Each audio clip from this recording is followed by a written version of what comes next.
A todos vamos a dar inicio a la primera mesa de este congreso, que es Animales y Religión. La mesa está dedicada a este tema y nada más vamos a hacer un pequeño ajuste, que es, vamos a presentar primero a Bárbara Stintel Nogal del Colegio de Michoacán, que se encuentra en el cuarto lugar en el programa, pero están los cuatro van a hablar. Van a tener 20 minutos, soy flexible, lo aviso, sí modero, y vamos a dar luego unos minutos para preguntas para el público. Bárbara viene del Colegio de Michoacán, del Centro de Estudio de las Tradiciones, y nos va a hablar de los peces en el mundo simbólico, de Filippo Piccinelli. Sí. Bárbara, ¿te damos la palabra? Sí, muchas gracias. Por el retraso. No, tranquila, vienes desde Michoacán, ¿no? Sí. El subtítulo que lleva ¿sí me escuchan? Perdón. Sí. ¿No? Más cerca. Más fácil. Ahora sí ya. El subtítulo que lleva esta ponencia es Entre virtudes y vicios. El mundo simbólico fue planteado por Filippo Piccinelli como un libro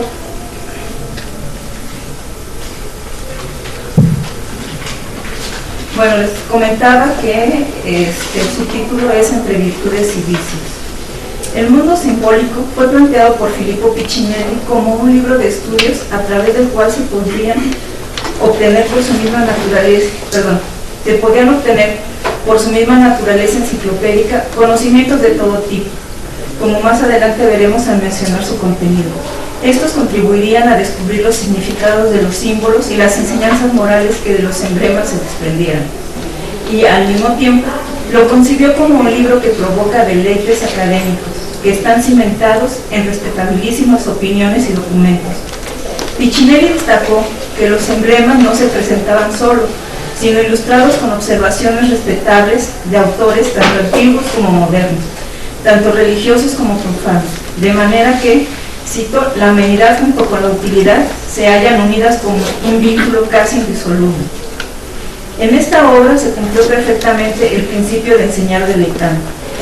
La obra, escrita inicialmente en italiano, tuvo gran alcance, como lo demuestran sus ediciones y reimpresiones, y según testimonio de los editores de la traducción al latín, el valor del libro se explica, cito, por el hecho de que ha sido publicado 3 veces y con un número abundante de ejemplares, en un tiempo no muy largo, y que fue, no digo comprado, sino arrebatado por manos doctísimas.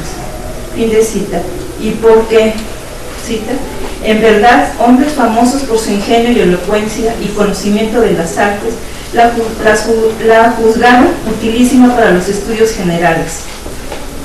Efectivamente, la traducción fue un acierto editorial, pues las 6 ediciones de esta contribuyeron en gran medida a su extensa difusión y repercusión en los distintos ámbitos de la cultura europea y americana de los siglos XVII, XVIII y principios del XIX. Cuando apareció por primera vez la obra en 1653, estaba en boga la utilización del emblema en diversos espacios culturales, por ejemplo, en la enseñanza de la gramática, retórica y poética, en la oratoria sagrada y en las disputas académicas, en la idea y manufactura del sermón, así como en su respectiva arquitectura efímera, en la poesía, la pintura, la escultura, los libros, las marcas de impresores, la decoración de mobiliarios y utensilios. Estuvo presente en la vida cotidiana y festiva. Sin duda, esta obra respondió y se amoldó perfectamente a las necesidades e intereses de su época. El siglo XVII fue un periodo en el que la predicación tuvo gran auge y uno de sus elementos característicos fue el empleo de símbolos tomados del extenso corpus de la emblemática. En este sentido, hay que mencionar que los emblemas que compiló y creó el abad milanés cuentan con la perfecta estructura triplex, es decir, disponen de pictura, lema y suscriptio. Una característica importante de estos emblemas es que las picturas o cuerpos del emblema son descritos con palabra y por ello las imágenes visuales o grabados no son indispensables sino accesorios. Esta cuestión es significativa si tenemos en cuenta que el mundo simbólico Tuvo como principales destinatarios a los predicadores, los oradores y literatos, quienes empleaban esas imágenes verbales en sus escritos, sermones, y sus oyentes se encargaban de evocar las imágenes visuales en sus mentes. Gran parte del interés que suscitó la obra fue precisamente por la posibilidad de creación de textos y la adaptación a nuevos contextos que ofrecía su lector. Una gigantesca reserva de argumentos o de temas para la creación, por ejemplo, de pinturas o sermones.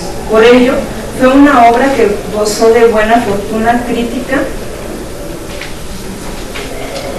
y gran éxito editorial desde su tiempo. El mundo simbólico inició un largo camino que tuvo diversos momentos en su expansión, desde el éxito rotundo, como lo demuestran sus numerosas ediciones, hasta el repudio a esa tradición arraigada en el simbolismo, en el empleo de autoridades y en la falsa erudición. Rechazo motivado principalmente por el cambio de época y de gusto. El mundo simbólico reunió de manera sistemática todos los simbolismos latentes que se hallaban en el mundo, a través de los cuales el hombre aprende a leer y a reconocer las enseñanzas morales que se desprenden de ellos. Propiamente, la obra se organiza en dos partes o universos, uno compuesto por los cuerpos naturales, creados directamente por la mano de Dios, y otro formado por los cuerpos artificiales, producidos también por Dios, solo que modificados por la mano del hombre. Así, en el mundo natural, libros 1 al 13, se encuentran capítulos dedicados a la naturaleza, como los cuerpos celestes, los 4 elementos, los dioses y hombres, los animales, las plantas, las gemas y los metales.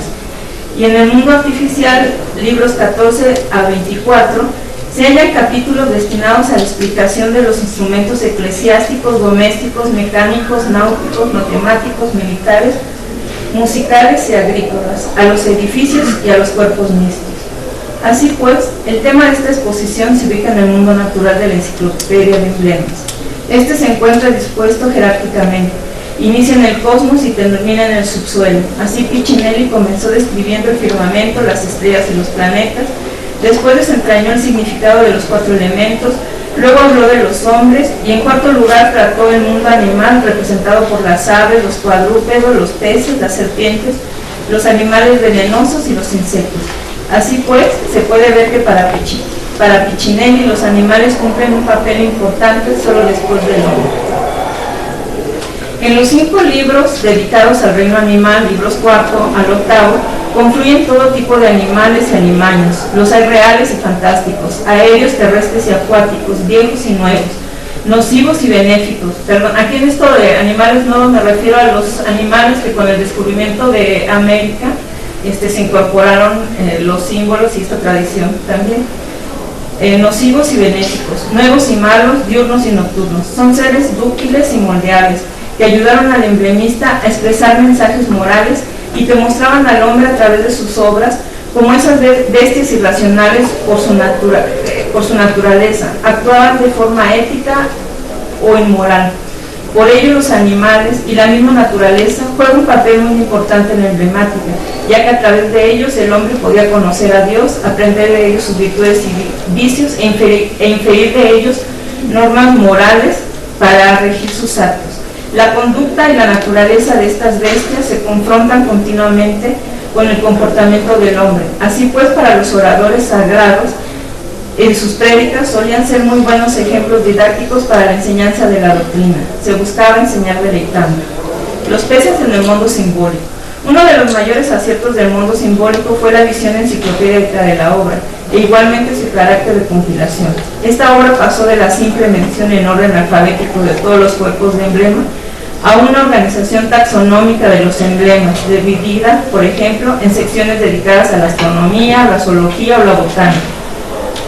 Con anterioridad a esta enciclopedia, hubo libros que ya habían tratado los símbolos de los peces, desperdigados entre sus diversas páginas, como el emblema con Liber de Arciato, 1531, el Teatro de Imprese de Ferro, 1623, las Impreses Sacres, Aresi, 1624 a 1640, y las Imprese de Lucarine, 1628.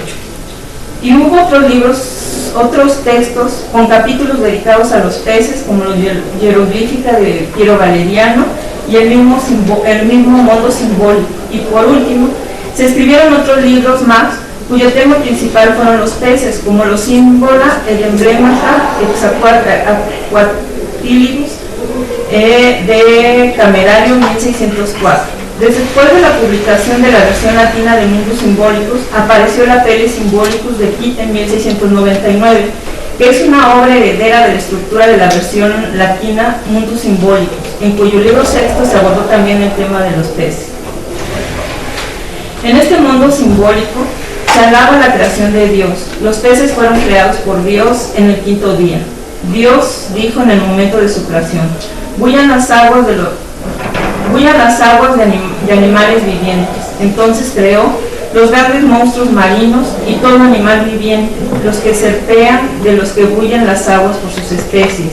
Y Dios vio que estaba bien. Y los bendijo diciendo: sed fecundos y multiplicados, llenad las aguas en los mares. En otros pasajes o momentos bíblicos se destaca la significativa presencia de los peces. Así tenemos la historia de Jonás, quien quiso escapar del mandato divino al alejarse de Nínive sin predicar la palabra de Dios. En su ira, en barco, el mar embraveció y hubo una terrible tormenta. Para calmar la ira de Dios, Jonás se lanzó al mar y en ese momento el mar se apaciguó y él fue tragado por una ballena, en la que permaneció en oración durante 3 días.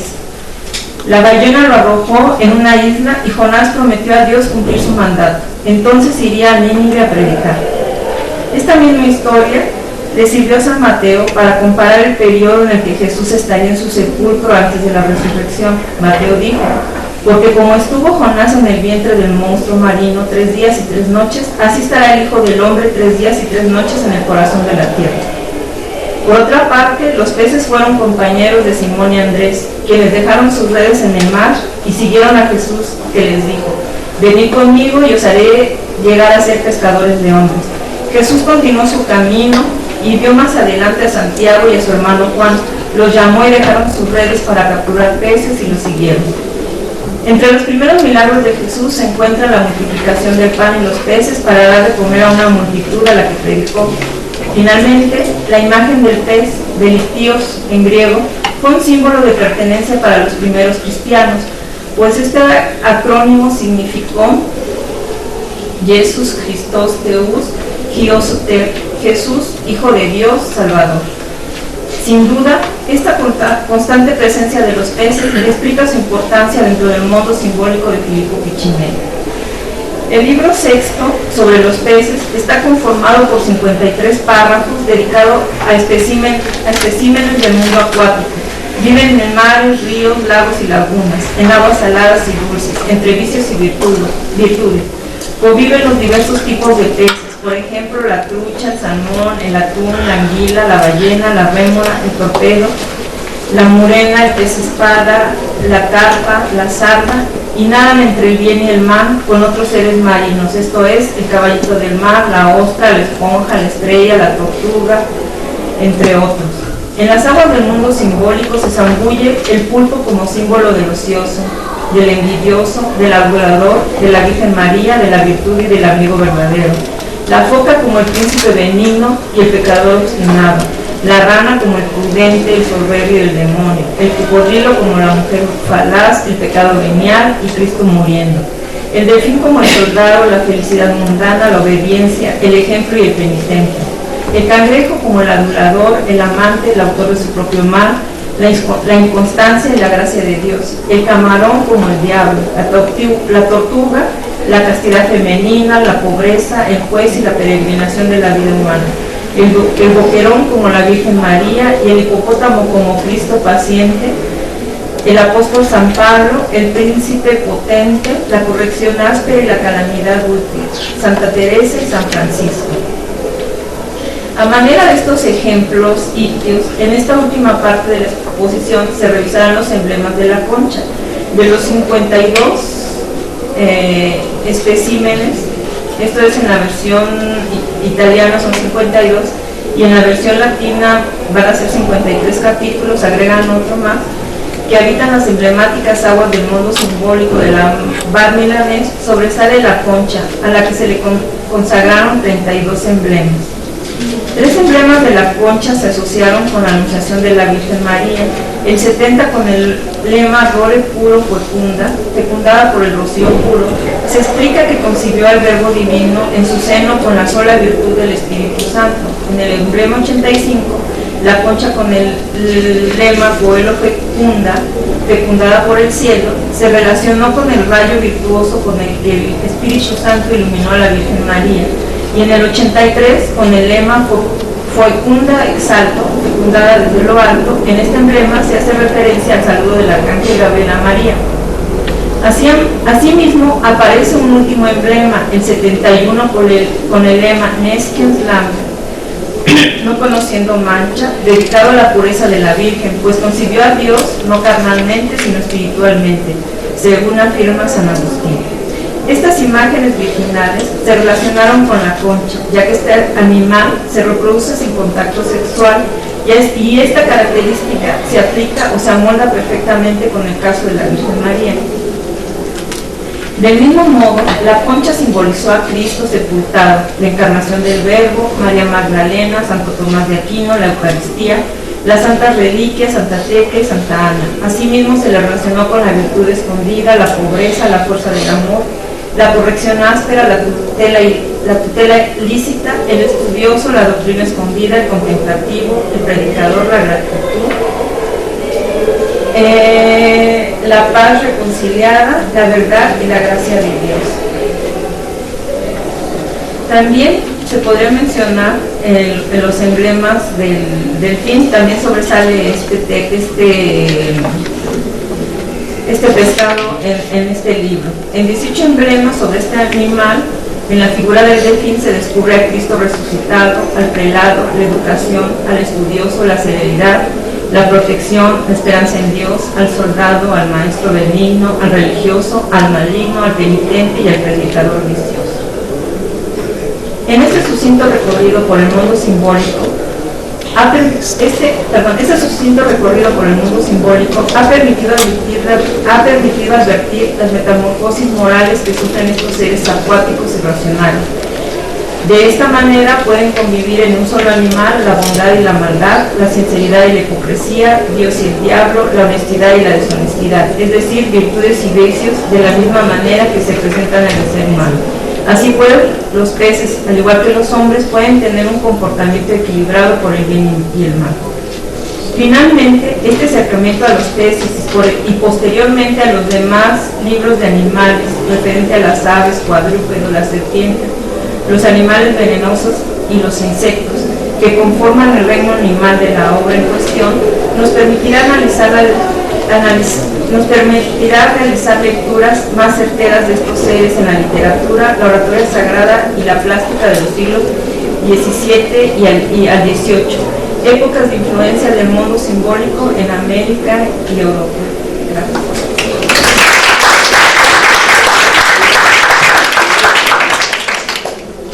Muchas gracias, Bárbara, por la lectura que has hecho, muy interesante y además muy relacionada con todo lo que creo que se va a estar hablando durante estos días, este simbolismo a lo divino y a lo profano, la naturaleza y la descripción de los animales y su simbolismo, muy, muy interesante. Muchas gracias, Bárbara. Y ahora le vamos a dar la palabra a Marcos Cortés Guadarrama, de la Universidad Veracruzana, del Instituto de Investigaciones Lingüístico-Literarias, que nos va a leer un trabajo intitulado De animales e insectos en el Flos Sanctorum Novohispano. Marcos ha hecho su tesis de doctorado sobre estos temas, entonces creo que va a resultar muy interesante. Gracias. ¿Se me escucha bien ahí? Sí. ¿Sí? Bien. Les pido un trabajo de imaginación. Vamos a hablar de un texto que nunca existió. Flos Sanctorum Novohispano. ¿Cómo sería un Flos Sanctorum Novohispano? Pues bueno, en él tendría cabidas vidas de hombres y mujeres cuyas virtudes los llevaron a disfrutar de una veneración tanto por los habitantes del Reinato de la Nueva España como por los habitantes del Reinato de México. Y sin lugar a dudas, En este libro tendrían cabida y destacarían las vidas de San Felipe de Jesús, Santa Rosa de Lima, San Sebastián de Aparicio, el ermitaño Gregorio López, el mártir Agustino Bartolomé Gutiérrez, la mística Sor María Jesús Comillín, el reformador Juan de Palafox y Mendoza, el misionero Antonio Margil de Jesús, Pedro Betancourt, Jerónimo de la Asunción, Martín de Porres, Juan Macías, María de Jesús, etcétera, etcétera, etcétera. Si nos vamos a pensar, este libro quizás sería obra de algún criollo o de algún peninsular, y de haber existido hubiera cambiado el devenir de la literatura geográfica, no solamente de ese lado del Chaco, sino quizás también del otro lado. Sin embargo, esta obra nunca existió.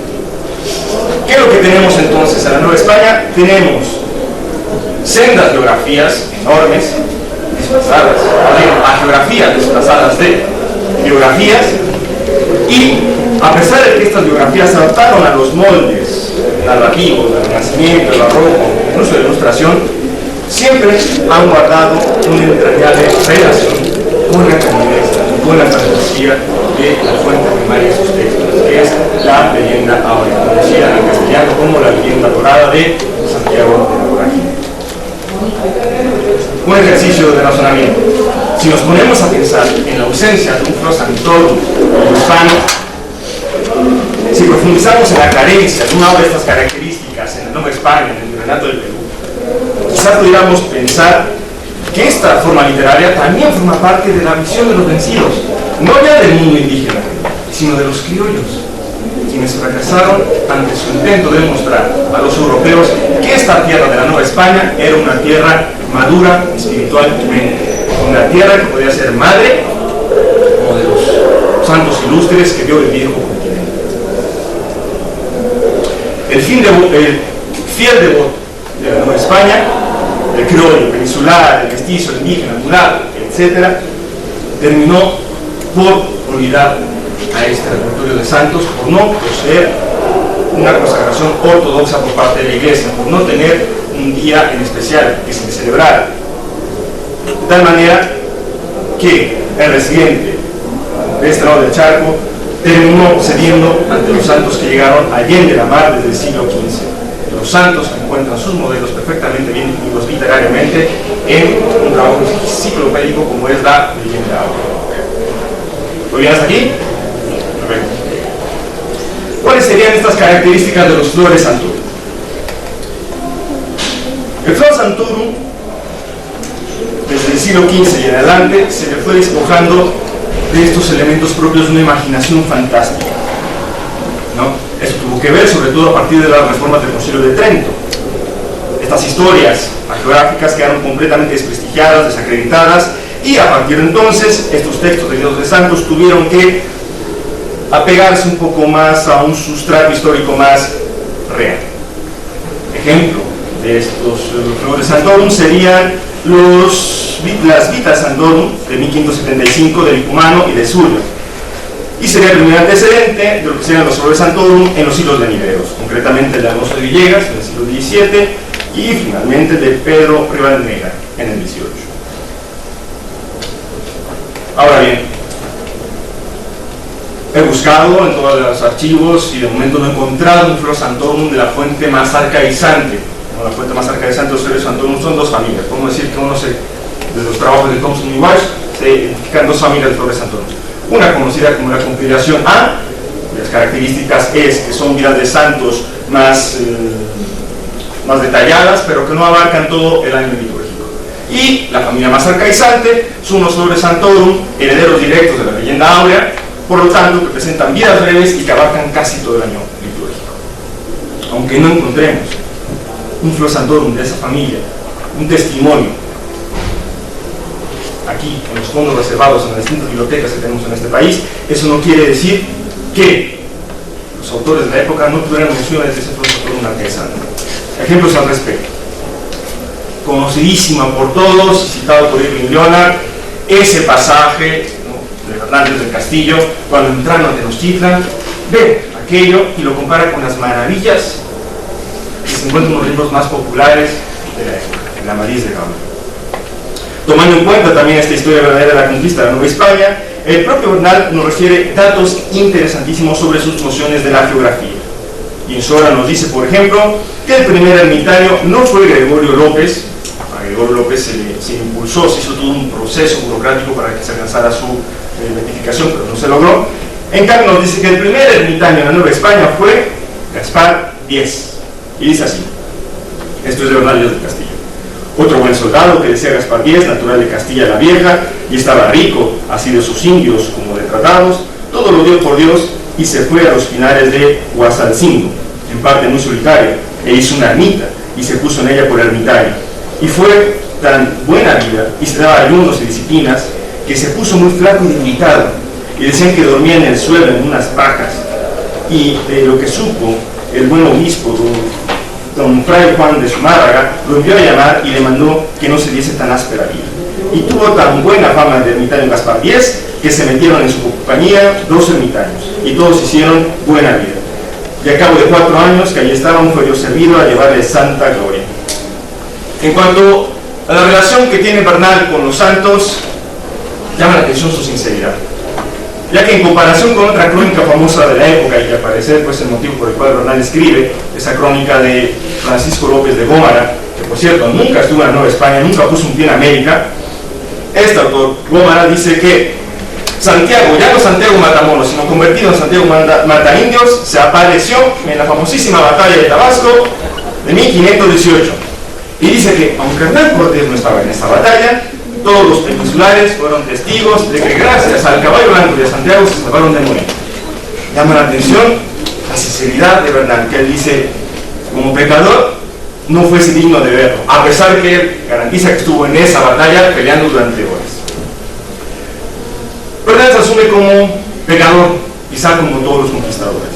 Sin embargo, tiene nociones claras de hacer bien las cosas, ya que nos dice: y para que con buen fundamento fuese encaminada nuestra hermana, hubimos de haber un clérigo que estaba en la misma villa de San Cristóbal, y que decía Alonso González, el cual se fue con nosotros. Y después de todo esto, concertado y oído misa, encomendándonos a Dios nuestro Señor y a la Virgen Santa María Nuestra Señora, su bendita Madre, comenzamos nuestro viaje de la manera que diré. Dejando de lado una crónica del conquistador, yéndonos a una crónica de un predicador, vámonos con Fray Jerónimo de Mendieta. En su historia eclesiástica nos dice que el primer fraile mártir fue Fray Juan de Calero, muerto por los cascanes durante la terrible rebelión que asoló las tierras del Mixtón en 1541.